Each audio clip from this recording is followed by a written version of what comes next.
back and says, well, you let him go. It doesn't say nothing about that in these four little. But we're gonna change the ordinance though. Right, we're gonna change the ordinance after we say what he did is Yes. okay without doing anything to him. Well, I think of anyone, any, future citizen that would want to also maybe go into that extended property line, they would have to do the same thing and come and request a variance to do that. And then it's y'all's discretion to take that into consideration, that you've done it for a different home for similar reasons, and if you would like to continue to do that moving forward. But if they were to, fall into the same category where they did it after the fact without a permit, then that person would now be liable for that penalty fee that they wanna implement into that fee structure.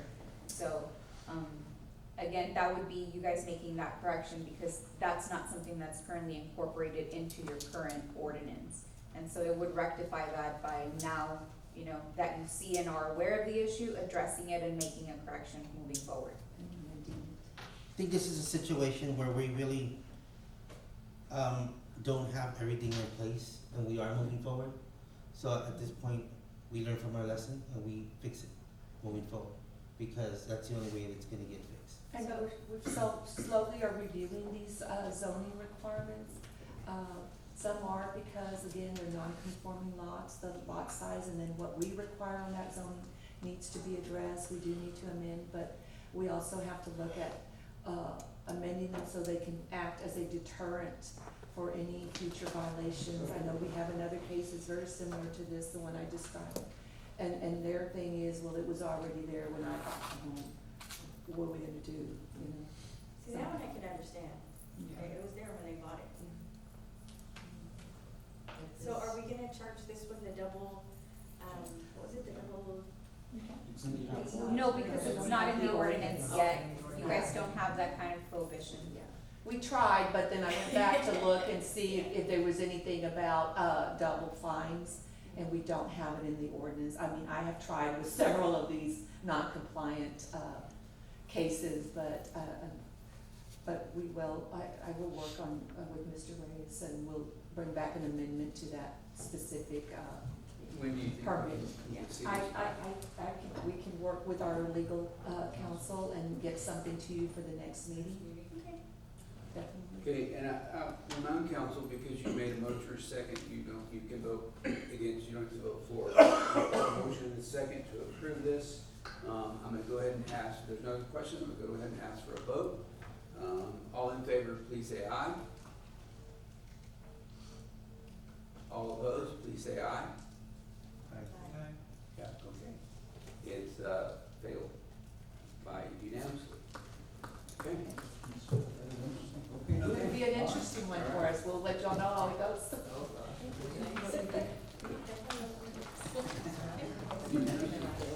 Right, thank you, Kathy. Okay, all right, moving on to item 9E, discuss and consider an act on ordinance number 20240404 for a land use special condition for Billy Joe Rodriguez to allow a 17 by 25 carport on property located at 114 South Plum Street. This property is currently zoned R1 single family residence. This is an action item. I'm gonna call for a motion in a second. Motion by Councilwoman Hernandez, second by Councilwoman A. Garza. Yolanda, you have the floor. Mayor, council members, Brenda seconded it? Okay, City Secretary, that's second by Brenda. you have before you, the applicant Billy Joe Rodriguez, who resides at 114 South Plum Street. If you will notice on the land use variance special exception application, his lot is a 38 by 20 foot wide and is non-conforming. These are some of these lots that are really small throughout the campsite of Pearsall. He is requesting a 4-foot variance, side variance. He wants to do a carport, so if we can look at his site plan, you see his house currently, and he wants to propose a 425 square foot carport, just the top, no sides, and the property line, you'll notice he doesn't meet that 15-foot side setback that in our ordinance. So he only has that 4 feet, so he's asking for a variance for that.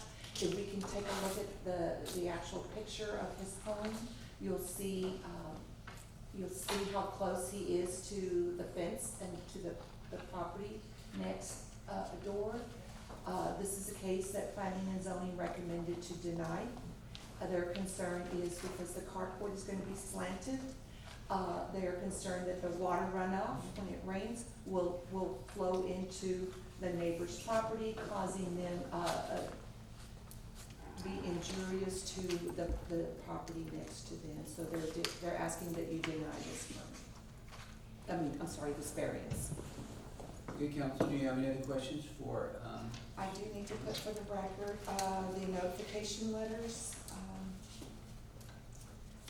The staff submitted 23 notification letters within that 200-foot notice requirement. We received 2 returned undeliverable, no favorable responses, and no negative opposition. I will also say that we had been in contact with Mr. Rodriguez early on when he submitted his permit. He was trying to get a contractor. We spoke to the contractor to let them know what we were expecting as far as site plans, setbacks. We have not heard from Mr. Rodriguez or the contractor. okay, now remind council, because you made a motion for second, does not mean you need to vote for it. So at that point, is there any other questions? Yes, I Ms. do, Moran? because what if they go out there and still do it? Is my concern. And then, does any contractor that's gonna do it, have they asked if they can do like water spouts or anything to avoid the water from going over? I mean, because I know I've seen projects like that as well. I mean, I don't know if the zone. You can certainly make those as conditions. Just remember, you can, if you want to grant the variance, you can set certain conditions, like, for example, with the replats, where you granted them the variance, but they had to replat. You can certainly, require certain conditions as well, with granting the permit. But, you are right, Councilwoman Hernandez, we do go around, we now have an iWorks software program that we enter our cases in there, and we run reports to see where we're at with status. We'll also send, our code enforcement officers out there to see if they actually went and built it without pulling the permit, or even when we denied the variance, or we gave them the variance, but they didn't follow through on setbacks. We always go back and do follow-ups with our But you cases. can come back to try to make it smaller though, right? We can you can deny the size and ask for a smaller one, and he can certainly, Ms. Mayor, what was the staff's recommendation on this? a staff, to deny it. So I think on that end, part of the language is a little confusing, because it says it's to allow for, maybe you probably should have read deny, because you're voting to allow for the placement of the carport, so I think It should have been to probably deny. good to deny. Honestly, Staff and the EP's leaders also looking on denial. You can accomplish the same by no vote. All right, council, you have any other questions for Yolanda? That being the case, I'm gonna ask for, we've got a motion and a second. All in favor of item 9E, please say aye. All in favor, please say aye. Okay, all against, please say aye. Okay, motion fails. All right, very good. Moving on to item 9F, discuss and consider an act on preliminary plat for that 4.998 acre tract of land situated in the city of Pearsall, Frio County being, Texas being, one of 531 block 1412 of the Ortiz Pablo Edition West half 10-acre tract subdivision lot 88 in the city of Pearsall. This is an action item. I'm going to ask for a motion in a second. Motion by Councilwoman Hernandez, a second. Second by Councilwoman A. Garza. Yolanda? Yes, Mayor, council, members, you have before you a preliminary plat that, has been submitted by Ms. Sonia Ornelas, for the proposed development of a, housing subdivision. And the preliminary plat, the site layout here shows, That is the 5-acre tract, which is, where she's proposing a 20, residential housing units. I have been in discussion with the architect. You do have the letter from, YPR that sets out that they've reviewed the preliminary plat. And of course, it's, they're asking that they submit with all these other requirements on there. Now, one of the things that, in discussion with the architect, there will be some lots that will be smaller and not in compliant with our zoning for lot sizes. And, they will have to request a variance. We staff will be meeting to review these setbacks as they're set here. And, but right now, as what is being submitted, is we can't determine exactly what the layout's gonna look like once they put in, where they're asking for those variances to the lots that are gonna be smaller in size. P and Z has recommended, that the preliminary plat be approved, with the conditions that they, submit in the final plat, all of these requirements. And then, of course, once we review them, to determine what variances are gonna require on what, as you can see, they're numbered. And also, I believe there's been some, discussion as to, sidewalks. They may ask for a variance for that, but right now, again, this is a preliminary plat. We have not seen, any of these requirements from the engineer in place yet. Council, do you have any other questions? Again, what we're doing is we're approving a preliminary plat, which means it's not the final, and it is subject to meeting all the requirements stated above. And that those requirements are stipulated by YPR, our engineer, our engineering firm. yes. Okay, so again, this is preliminary, subject to these conditions. Council, do you have any other questions? With that, we've got a motion and second, and ask all in favor, please say aye. Aye. Motion passes unanimously, thank you very much. All right, going on to item 9G, discuss and consider an act on a preliminary plat for lots 3 and 4, block O, of the addition of Pearsall West of 1 GNRR, volume, page such and such, of the deed record. This is an action item. I'm gonna call for a motion in a second. Motion by Councilman Hernandez, second by Second. Councilwoman A. Garza. Mayor, council members, this is the replat for Mr. Legoan for the 315 Cherry. That was the very first one where he placed a manufactured home in the area where the house had burned up. One of the requirements on the conditions was that he replat, because he wanted to place a double wide across, these lots 3 and 4. If you'll see up here where it says as platted, you'll see where it was lots 3 and 4.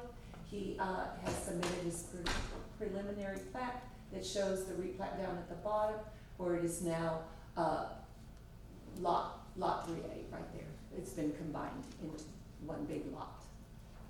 And again, this is a preliminary plat. There are some conditions that, our engineers have asked, that they meet. And these, of course, have been sent out to them, to their surveyors or their engineers. Planning and zoning recommends that the preliminary plat be approved as submitted. Council, do you have any questions for Ms. Yolanda? That being the case, I'm gonna ask for a vote. All in favor, please say aye. Aye. Any opposed? Motion passes unanimously. Going on to item 9H, discuss and consider ordinance number 20240401, ordinance amending the adopted budget for the fiscal year beginning October 1, 2023, and ending September 30th, 2024. This is an action item. Motion. For a motion by Councilwoman Trevino, a second by Councilwoman Hernandez. City Manager? This will be brief, council. This is a budget amendment to, basically paying for the equipment for the Moreno Park. So it's just a budget amendment. All we're doing is taking out of restricted funds and putting it to pay it out. Actually, we're having happy and hopefully the contractor's happy, he's being paid, and that's all we're changing. That's it. Okay, we got a motion and a second, ask all in favor, please say aye. Aye. Any opposed? None, motion passes unanimously. Going on to item 9I, discuss and consider authorizing the city manager to enter into and execute a license agreement between the city of Pearsall and the Board of Regents of the University of Texas for the use and benefit of the University of Texas at Austin, approximately 10 by 10 area of portion of city-owned property. This is an action item. Motion. Call for a motion. Motion by Councilman Trevino, a second by Councilwoman Hernandez. City Manager, you have the floor. Mayor and council, this is an item that we talked in executive session about, I think at our last meeting, basically allowing the University of Texas to put a little space, use a little space for measuring seismic activity. We're looking at the spaces that they requested, if you recall, is the space over there by the transfer station.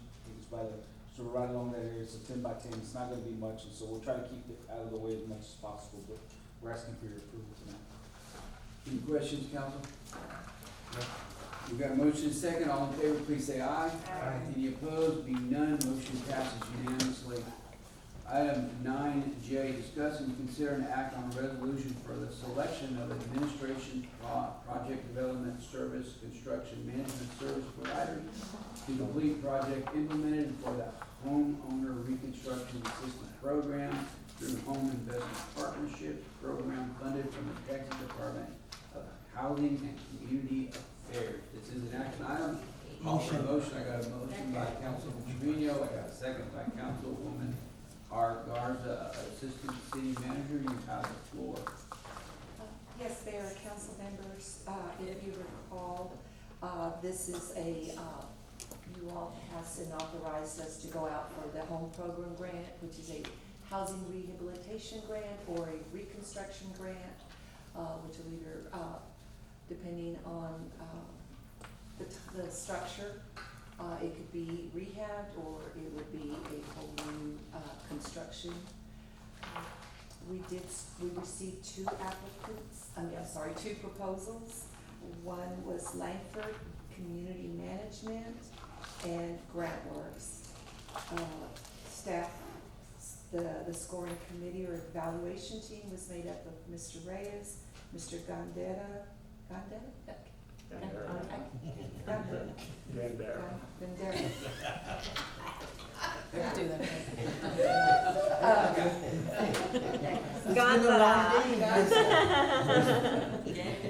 Myself and Ms. Crystal Garcia.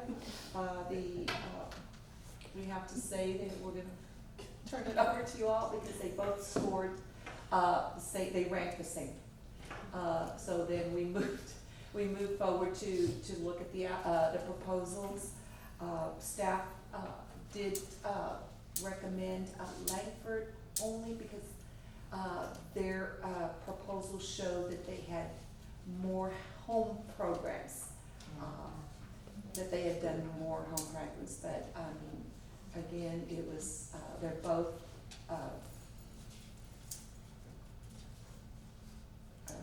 they both scored well. I know they've done great work. GrantWorks has done great work for us. We continue to work with them. Langford also is known.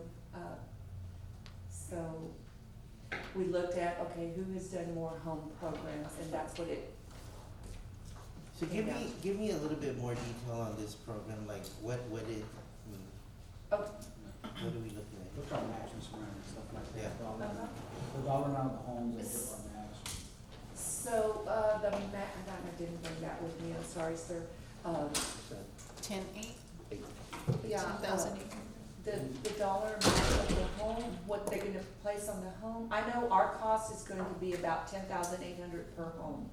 And I believe, Hector, was it about 130,000 per home? I think that with the administrative fees, I think it was 17,000. The 17, I'm sorry, on the proposals, the fees were 17,000 for both, the fees were the same. Because that's basically, they went with what is, it's 4%, so 17,200, and they both stated that as their fees. So Ideally, it'd be for $130,000 home. Again, assuming you get costs and you can build a home for $130,000. They're proposing that we can, okay? So we would pay about $17,000 per home. So if you built 10 homes, it would be approximately $170,000 that we, the city, would pay out. The other would be paid through the program, which, you're talking, 10 homes, a little over $1 million of